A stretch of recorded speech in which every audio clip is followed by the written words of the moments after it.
여러분 안녕하십니까? 팡팡 터지는 바이블입니다. 오늘부터 미국 시간으로 월요일, 한국 시간으로 이제 뭐 월요일 밤이나 혹은 화요일 아침에 여러분들을 보시게 될 텐데 시간이 이렇게 된 거는 좀 이해를 해 주세요. 뭐 제가 아무리 노력을 해도 어떻게 달리 해볼 수 있는 방법이 없는 것 같습니다. 그래서 뭐 다른 건 뭐 드릴 말씀이 없고 여기서 그냥 그 저는 평생을 말씀을 기피하는 거에 바쳐왔고 또 사람들이 그렇게 말씀을 사실 우리가 하나님 믿는데 하나님을 어디서 발견해요? 예수 그리스도를 어디서 발견해요? 말씀에서 발견하잖아요. 말씀 제일 중요하다고 생각해요. 그러니까 예수를 믿는다는 거, 하나님 믿는다는 거 하나 가지고 말씀에 관심이 없으면 그건 참 곤란하다 싶은 생각이 드는데 하여간 이건 묵상 가이드 여러분들 신청하실 수 있는 이메일 애드레스를 여기 올렸습니다. 여러분들이 관심 가져주시기를 바라고요. 오늘 이제 21장 할 텐데요. 21장은 아방이 나봇에게서 포도원을 뺏은 그런 얘기입니다. 그럼 상징적으로 이 그림은 잘 그렸어요. 왕궁 바로 옆에 포도원이 있다 그랬으니까 뭐 이렇게 우리가 생각을 하면 될 것 같습니다. 하여간 본문 속으로 들어가서 본문이 이야기하는 걸 좀 자세히 살펴보도록 그렇게 하겠습니다. 자, 흐름을 먼저 우리가 이해를 해야 될 필요가 있어요. 어떻게 돼 있냐. 그래서 뭐이 그림이 상징하듯이 여기는 나봇이 좀 젊어 보이나요? 이 그림에서는 근데 뭐 젊은 것 같지는 않고요. 하여간 흐름을 먼저 우리가 좀 이해를 해야 될 필요가 있는 것 같습니다. 여기서 보면 20장이 또 22장이 이제 전쟁을 다루고 있어요. 22장이 전쟁을 다루고 있는데 중간에 이제 22장이 끼어들었다 이렇게 21장이 끼어들었다 이렇게 보시면 돼요. 그래서 20장은 북이스라엘과 아람의 2차전, 1, 2차전 이거 그 다음에 이제 22장에 다시 이제 절치부심한 아람에 다시 쳐들어와서 전쟁하는 얘기가 있고 그 사이에 이제 이 21장이 끼어들어가는 거죠. 그러니까 우리가 이 이야기 전체 흐름 이걸 우리가 이제 해석학적으로는 narrative understanding이라고 그래요. 그래서 이게 쭉 우리가 narrative가 이어지는 이야기가 이어지는 가운데 일종의 좀 충돌이 되는 부분이 있단 말이죠.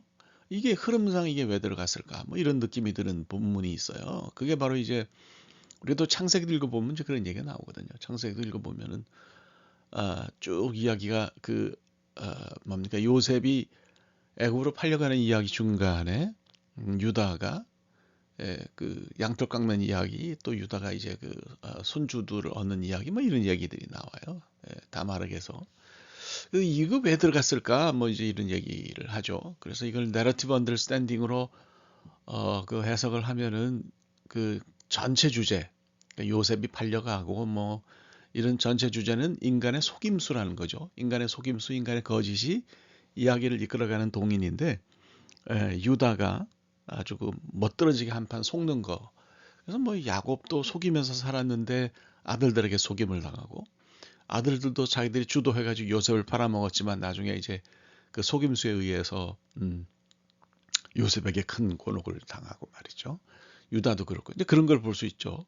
그런 것처럼 여기서도 20장과 22장이 사실 얘기가 이것이 연결되는 얘기라고 볼 수 있어요. 연결된 얘기라고 볼 수 있는데 중간에 이제 나봇에게서 아합이 포도원을 뺏은 얘기가 나오잖아요. 왜 들어갔을까 생각을 해봐야 되는 거죠. 그러니까 여기 이제 1, 2차전에서 아합이 대성을 거두고 나서 좀 교만해진 거죠. 그러니까 계속해서 이 사람은 아합은 신앙적으로는 참 문제가 있는 사람이에요. 머리는 잘 돌아가는지 모르지만 그렇기 때문에 결국 이제 이 사람이 악해지는 그러니까 이 악해지고 정신 못 차리는 이런 부분 이런 모습을 설명하기 위해서 21장에 이 부분을 삽입해서 끼워 넣었다. 이렇게 우리가 이제 이해를 하게 되면 가장 이해가 쉬운 것 같아요. 그래서 21장 1절로 가면 그 후에 이런 일이 있으니라. 히브리 말로 하면 바야히 아하르 하데바림 하엘레. 그러니까 이제 요 아하르라고 하는 것이 후에라고 나중에라고 하는 뜻이 후에 그죠? 후에 하데바림 하엘레. 이건 these란 뜻이고 드바림은 뭐 things 뭐 그렇게 번역을. 그러니까 이 일이 생겼다. 바야히가 이제 영어로 하면은 하야 동사, 비동사에서 온 거예요. 이렇게 얘기하면 좀 어렵나요? 그냥 이거 뭐 이런 복잡한 얘기는 좀 관두어도 좋습니다. 이해 안 하셔도 좋고 단지 이런 표현이 나올 때, 뭐 그 후에 이런 일이 있으니라 뭐 이런 표현이 나올 때는 이것이 다분히 국면 전환용이다. 지금까지 있었던 것과 다른 종류의 이야기를 하려고 할 때에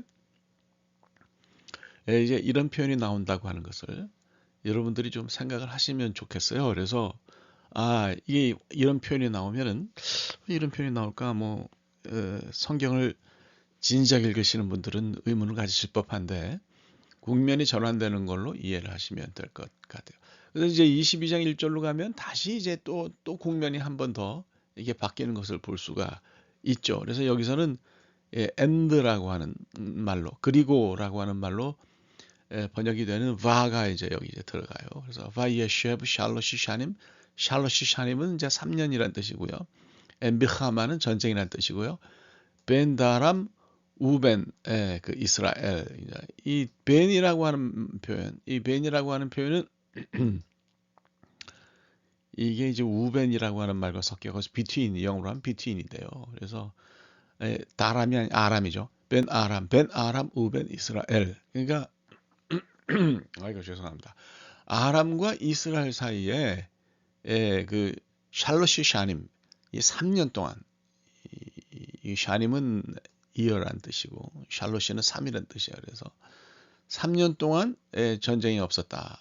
그렇게 생각하면은 될 것 같아요. 애인이라고 하는 말이 이게 부정이죠. 여기서 애인이라고 하는 말 이게 영어로 not, no 그런 뜻이에요. 그러니까 3년 동안 전쟁이 없었다. 이것도 뭐 제가 아이고 이거 뭐 제 아내가 저한테 그러더라고요. 당신이 히브리어로 설명해봐야 뭐 사람들이 그거 관심이나 있는 줄 아냐. 사실 잘 모르고 당신만 아는 거지 뭐 그렇게 얘기를 해요. 그래도 뭐 한국말로 바꿔서라도 조금 설명을 하면 그러면 이제 좀 진지하게 본문을 읽으시려고 하는 분들은 관심이 있을 수 있죠. 그래서 아람과 이스라엘 사이에 전쟁이 없이 3년 있었다. 3년 동안 전쟁이 없었다. 그러니까 이제 그 사이에 그 3년 사이에 그 아합이 나봇에게서 포도원을 뺏은 사건이 일어났다. 이렇게 이해를 하시면 좋겠어요. 그래서 여러분들에게 말씀드린 건 전체적으로 볼 때 요 부분 20장에서 22장까지 흐르는 요 흐름을 좀 여러분들이 잘 이해하시고 그다음에 21장에 아합이 포도원을 뺏은 사건이 들어가는 걸 여러분들이 잘 이해하시고 그러시면 흐름을 전반적으로 이해하실 수 있겠다 이렇게 생각해요. 요거는 just let's forget it. 그냥 국면이 21장에도 전환이 되고 22장에도 전환이 된다. 이렇게 이해하시면 될 것 같습니다.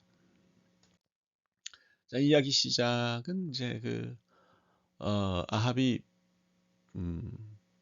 포도원을 뺏고 싶어서 이제 생긴 거죠. 여러분 이제 아시다시피 제가 이제 이 그림을 이제 다시 한번 여기서 이제 여러분들에게 보여드릴 텐데, 이 빨간 거로 표현된 이 부분이 쉽게 말하면 이제 이스라엘 밸리예요.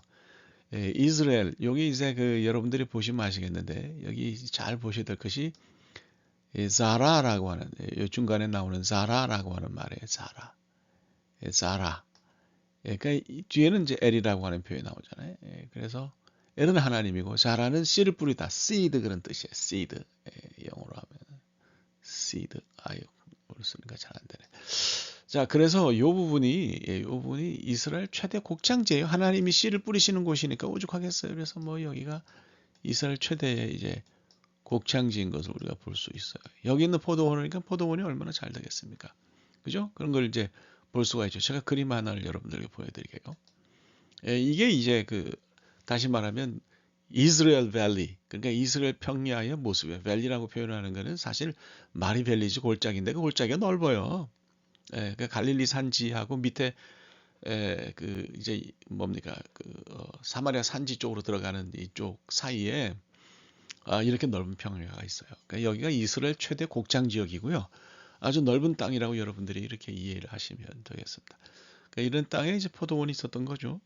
나봇이 포도원을 탐내서 좀 이거 나 여기다 그냥 내가 채소 좀 심게 너 이거 달라 이렇게 뭐 그 채소가 뭐 포도일 수도 있고 다른 걸 수도 있는데 쉽게 말하면 내놓으란 얘기죠. 그러니까 이제 그 나봇이 참 이거 대단한 사람이에요. 왕이 달라 그러는데 왕한테 못 주겠다고 얘기하잖아요. 근데 이게 여기서 나봇의 신앙을 이제 볼 수 있는 게 저는 다른 것보다도 이걸 이제 이 포도원이 나할라라고 얘기를 해요. 나할라. 조상의 유산이라고 우리말에는 표현이 되어 있는데 이 시계화는 하나님 주신 기업이에요.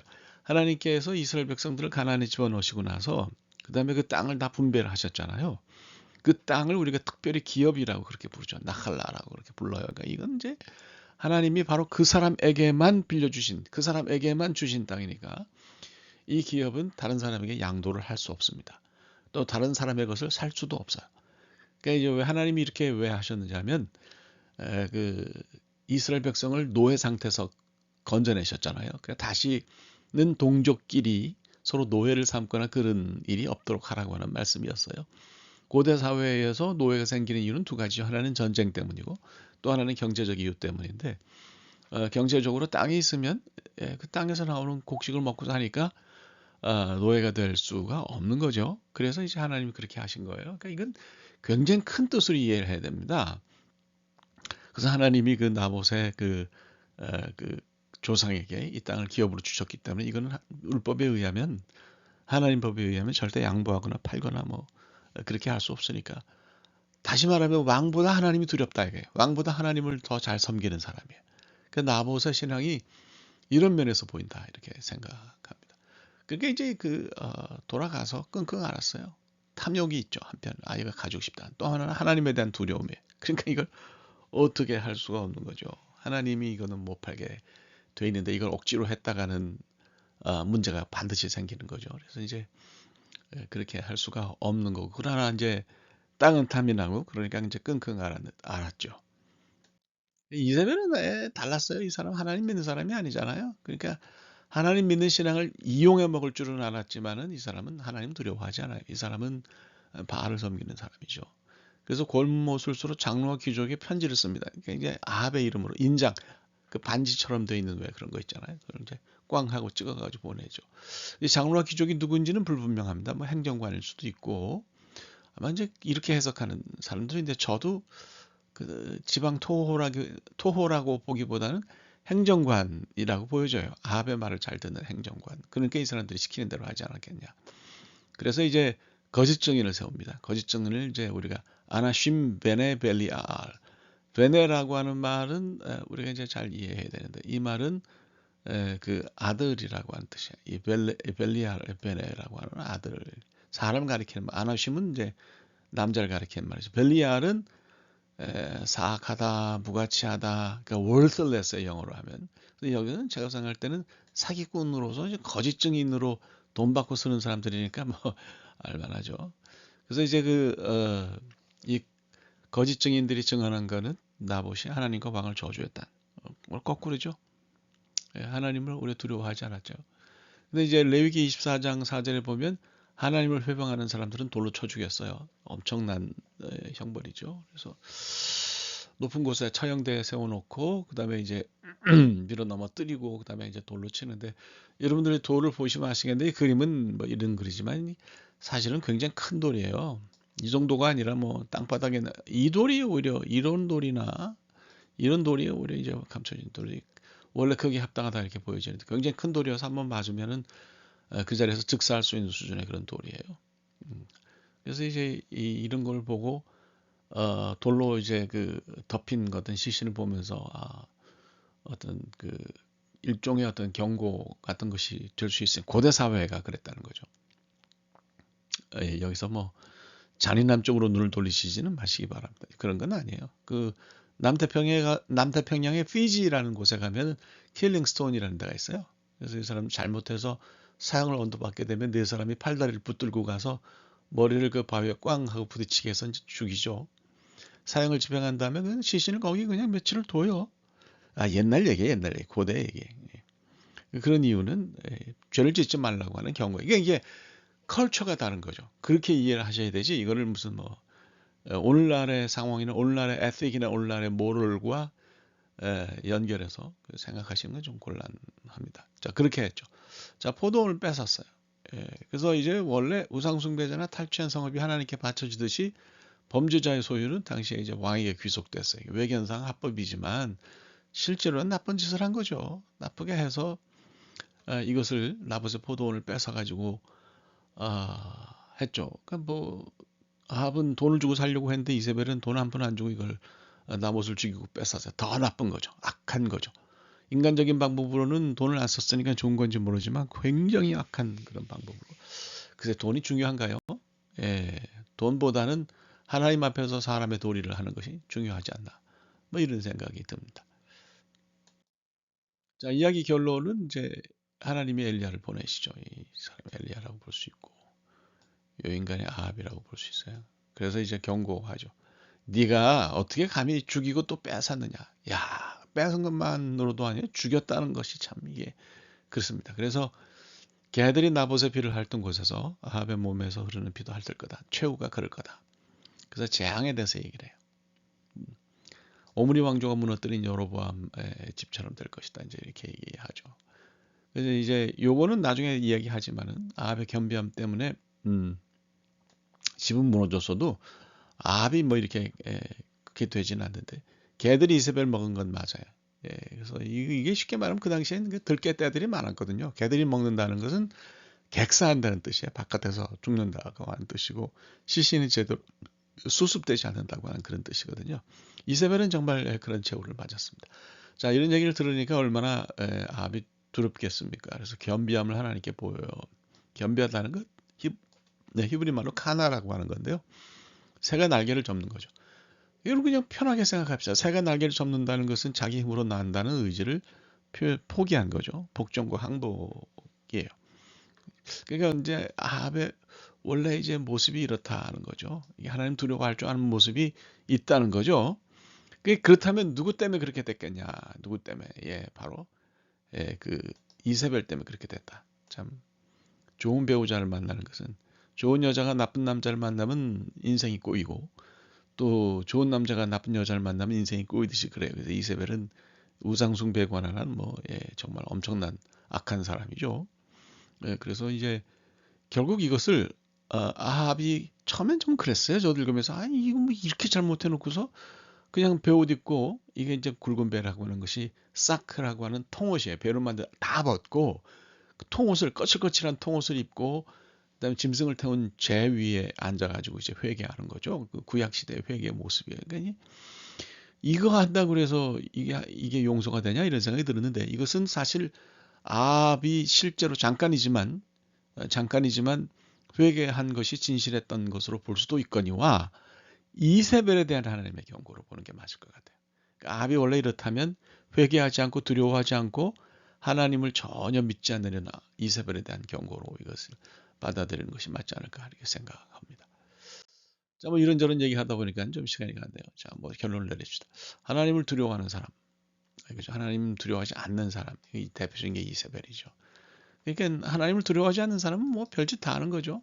이 땅에서 살면서도 그래요. 하나님을 두려워하지 않는 사람은 뭐 리밋이 없어요. 하는 행동에 한계가 없지만 하나님을 믿는 사람은 그렇지 않습니다. 아합은 잠깐 멈췄는데요. 그게 무슨 의미가 있겠습니까? 나중에 다시 돌아가죠. 그래서 우리가 하나님의 자녀가 되었으면 그 자녀가 되었다는 것을 결코 잊지 말아야 된다. 이런 말씀을 여러분들에게 드리고 싶습니다. 예, 오늘은 여기까지 하겠습니다. 대단히 감사합니다.